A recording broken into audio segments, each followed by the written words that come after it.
Magandang araw po muli sa inyong lahat. Isang katotohanan po ng ating buhay ay kahit na anong gawin natin, tayong lahat ay magkakasakit. Amen? No matter what you do, eventually you will get sick. Sickness is part of our life and humanity. Meron nga pong isang kwento tungkol sa isang mister. Palagi po siyang pinapagalitan ng kanyang misis dahil napakahilig po niyang kumain ng karne.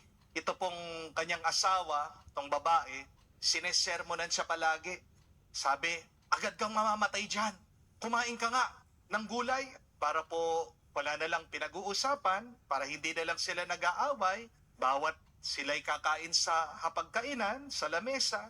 Kaya itong mister, naging vegetarian. Puro gulay na lang po yung kanyang kinakain.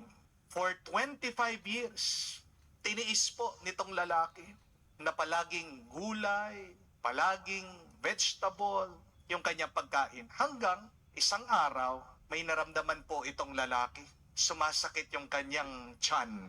Nagpa-check up po yung lalaki sa doktor at pagkatapos po ng mga test, dumating po ang doktor, alam niyo sabi niya sa kanya, pasensya na po ha, I hate to break you this bad news. May cancer ka. At ilang buwan na lang ang ititira mo, sabi po ng doktor sa kanya. Kainin mo na yung gusto mo. Umuwi daw po itong lalaki.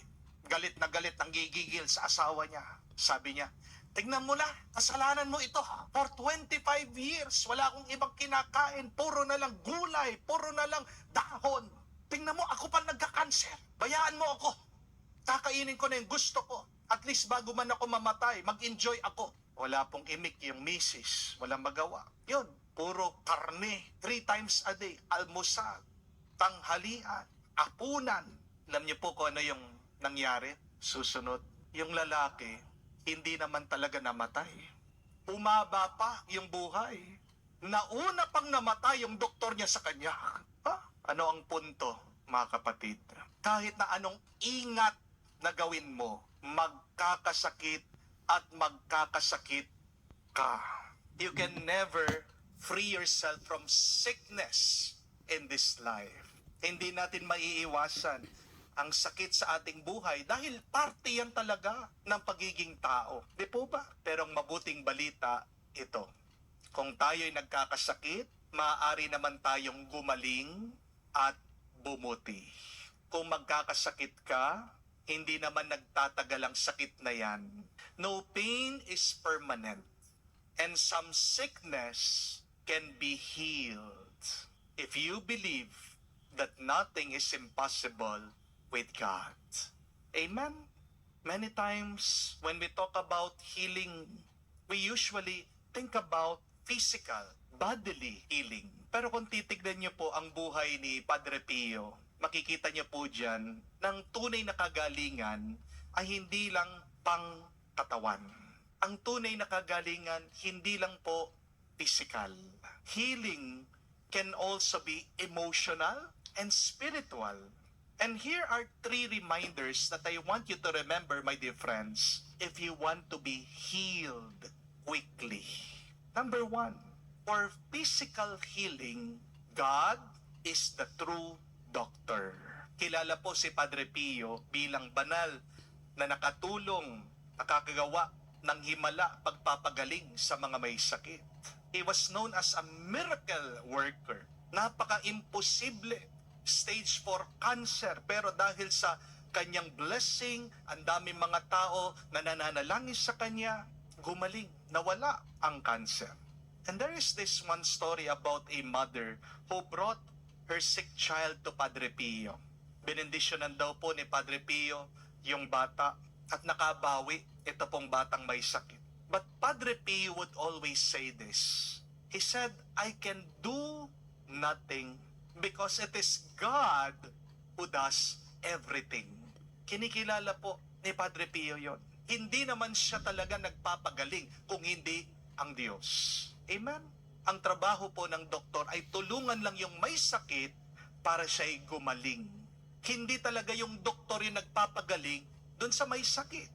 Kasi Hindi naman lahat ng mga pasyente ng mga doktor gumaling. Meron din po mga namatay. Hindi po ba? Hindi lahat ng mga gamot na pinapainom ng doktor epektibo. Because we are reminded it is not the doctor, it is not the medicine that heals the person. Ultimately, it is God. Pero po mga tao na hindi man sila uminom ng gamot, hindi man sila nagpatingin sa doktor, gumaling. Meron pang mga ibang doktor ang magte-testify na wala man silang ginawa, nagtataka sila bakit nawala yung bukol sa katawan ng tao, nawala yung tumor sa utak.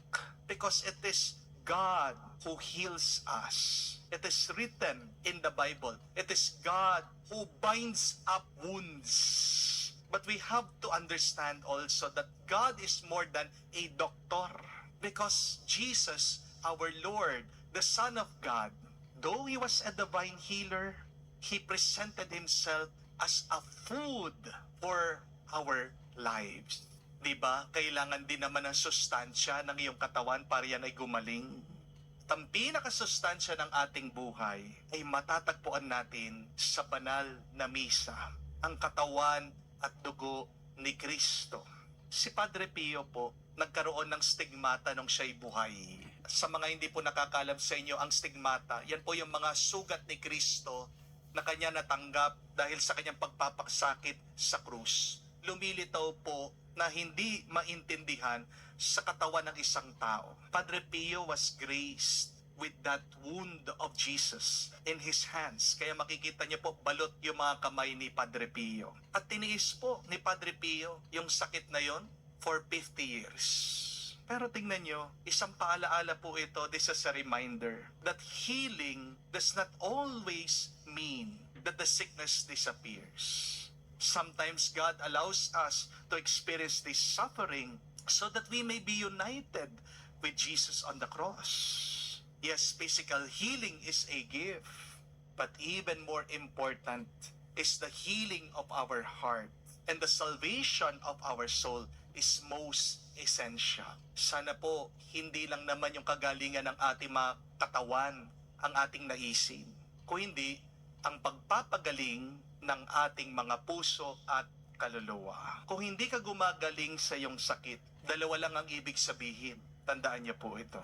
Una, nililinis ng Diyos ang iyong puso. Pero pangalawa, tinutuwid ng Panginoon ang iyong kaluluwa. Hindi lang ang kagalingan ng ating mga katawan ang blessing o pagpapala sa buhay. Tandaan niyo po yan. Because one of the greatest blessing that we can receive in this life is that we become more closer to God. But secondly, for emotional healing, confession is the medicine. Nung pong buhay si Padre Pio, 16 hours daw po siya nakaupo sa konfesyonaryo. Araw-araw po, walang sawa, nakikinig si Padre Pio, pinapatawad yung mga tao sa kanilang mga kasalanan. Ang tanong, bakit? Bakit hindi nagsawa? Bakit hindi napagod si Padre Pio sa pagpapakumpisal? Kasi alam po ni Padre Pio, isa yang virus na kumalat sa mga tao, isang pandemya na hanggang ngayon nagpapatuloy, ang sakit ng ating mga puso. Maraming mga tao, sugatan ang kanilang puso. Hindi man nakikita ng iyong mata, pero may mabigat silang dinadala. Di po ba? Kaya sabi po ni Padre Pio, that prayer is the oxygen of the soul. May recent discovery nga po sila ngayon sa medical field. Di ko po alam kung nabalitaan nyo na ito. Good news, pwede na pong magamot ang cancer. At ang gamit lang po, liwanag. Ang tawag po nila dito ay phototherapy. Ang pinaka-good news, 99% po, very effective.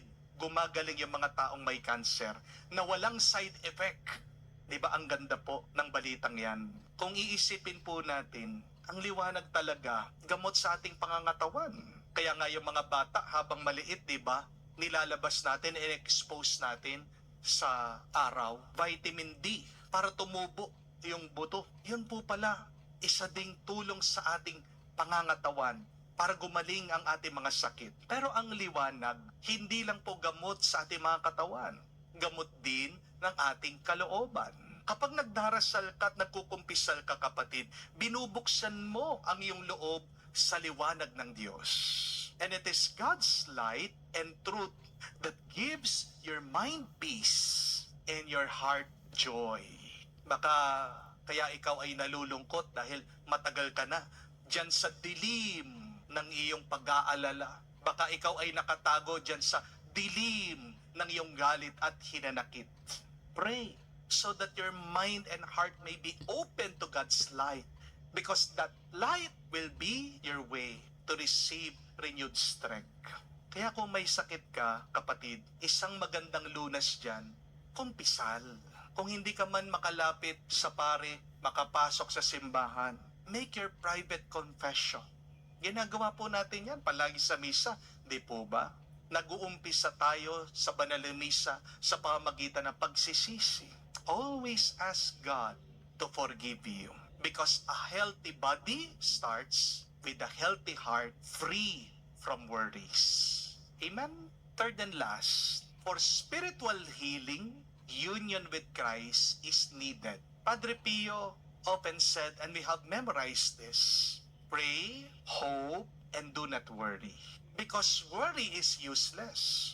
God is merciful and God will hear our prayer. Ang kagalingan po nag-uumpisa sa ating pagtitiwala sa Diyos. May isa pong kwento tungkol sa isang sundalo. Hindi daw po naniniwala kay Padre Pio. Nung bumisita daw po ang sundalong ito kay Padre Pio, habang malayo siya, maraming mga tao lumalapit kay Padre Pio, sinigawan daw niya itong banal, itong santo. Kinukutya siya nitong sundalo. Ang sabi sa kanya, show us your wounds! Show us your wounds! Pakita mo yung mga sugat mo kung totoo, sabi po ng sundalo.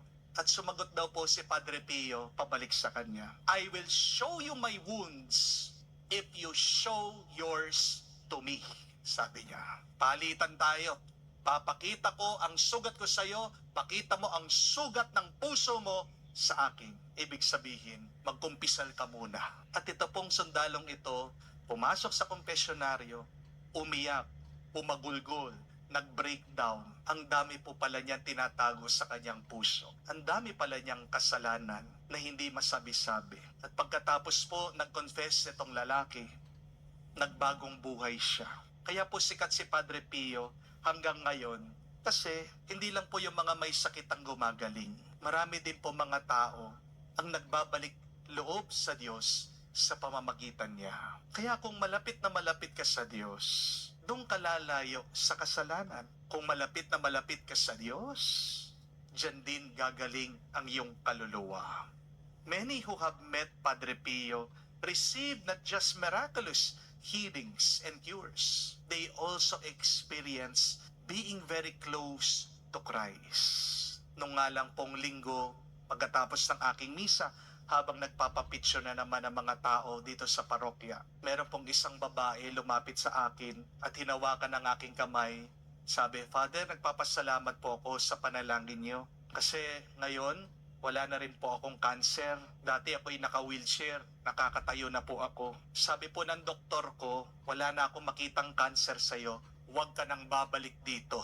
Isa po sa mga pinakamasarap na pwedeng marinig mo sa doktor yon, no? Yung sabihan kang, huwag ka nang babalik dito, ha? Ibig sabihin, magaling ka na. Huwag ka nang babalik doon sa mga nakaugalian mo. Huwag mo nang hahayaan na magkasakit ang iyong katawan. Pero para maranasan natin ang kagalingan ng ating hinihiling, tandaan po natin, hindi lang po gamot ang nagpapagaling sa atin. Tatlo, una, ang Diyos, ang banal na doktor, si Jesus, ang sustansya ng ating buhay. Pero pangalawa, ang kumpisal ay pinakamabisang pagpapagaling at gamot ng ating mga puso. At pangatlo, ang ating pakikisakay Kristo ay napakahalaga para lumaya, gumaan ang ating mga kaluluwa. Kung nabibigatan ka sa iyong sakit, tandaan mo kapatid, ang habilin ni Padre Pio, huwag mo kakalimutan to always pray, hope, and do not worry. Dahil ang pag-aalala mo, nakakadagdag pa yan sa iyong sakit. Kapag nag-aalala ka, lalo ka lang magdurusa. Di po ba? Prayer gives you the power. Hope gives you the inspiration. Remember, it is always in God that we will find ultimate healing and renewed strength. Kaya sa araw pong ito, sabay-sabay tayong lumapit sa Diyos at ilapit natin ang ating mga kapatid na may sakit. Sabihin natin, Padre Pio, panalangin mo kami. Tulungan mo kami ilapit sa Diyos ang aming buhay, ang aming kagalingan, ngayon at magpakailanman. Amen.